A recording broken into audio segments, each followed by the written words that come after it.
Malaysia terkenal dengan pelbagai juadah makanan. Mungkin kerana itu membuatkan Malaysia menduduki tangga teratas dalam mengalami masalah obesiti di Asia Tenggara. Pelbagai langkah penting perlu diambil bagi mengatasi masalah ini daripada terus berlaku. Kita ikuti sesi bersama pakar sains senaman.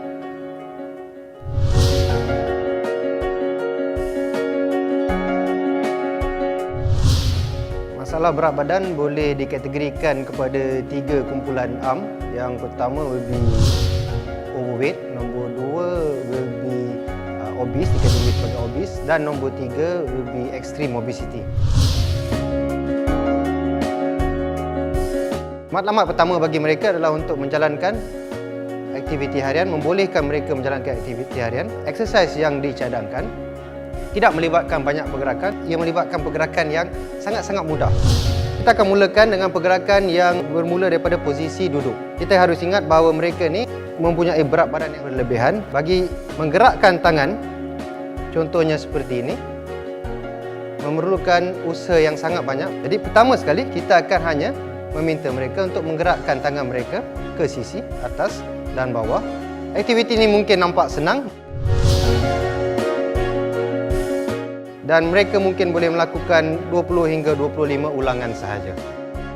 Setelah mereka mencapai tahap kelesuan, kita boleh ubah ke kumpulan otot yang berlainan.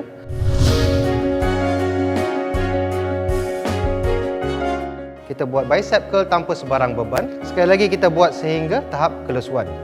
So pada tahap permulaan, aktiviti jumlah masa yang digunakan untuk aktiviti ini mungkin 5 hingga 10 minit sehari sahaja.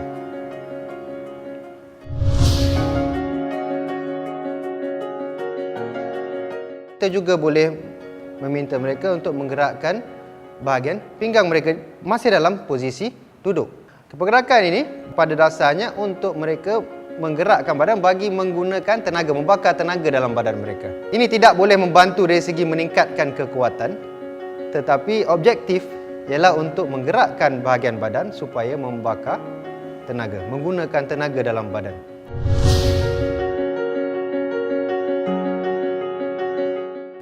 Kita akan meminta mereka melakukan aktiviti yang lebih fungsional. Untuk bangun daripada kerusi merupakan satu pergerakan yang amat sukar. So, kita melakukan aktiviti dengan bantuan tangan dan juga bantuan daripada trainer. Sekali lagi kita ulang sehingga tahap kelesuan. Pergerakan ini merupakan satu kejayaan bagi mereka.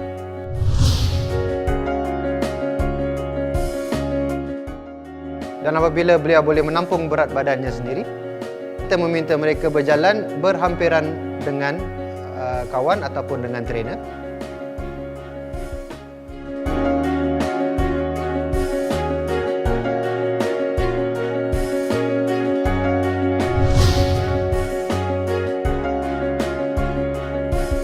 Selain daripada membuat aktiviti seperti berjalan, setelah mereka boleh menampung berat badan mereka sendiri, kita juga boleh melakukan perubahan dari segi lifestyle changes.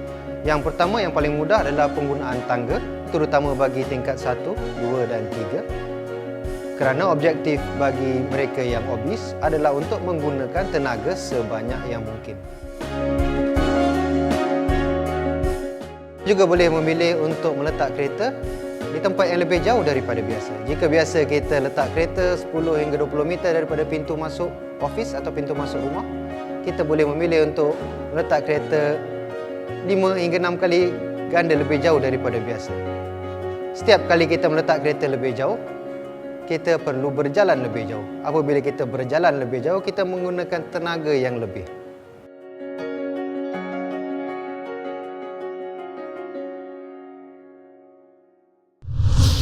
Secara tak langsung, apabila kita melakukan lebih pergerakan seperti berjalan daripada kereta, menghantar beg-beg kecil ke dalam rumah dan juga naik tangga, kita akan menggunakan lebih tenaga. Apabila kita menggunakan lebih tenaga, maka kita dapat mengurangkan berat badan dengan lebih cepat berbanding dengan hanya bergantung kepada exercise.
Jika dipikir sejenak, masalah obesiti pasti dapat diatasi.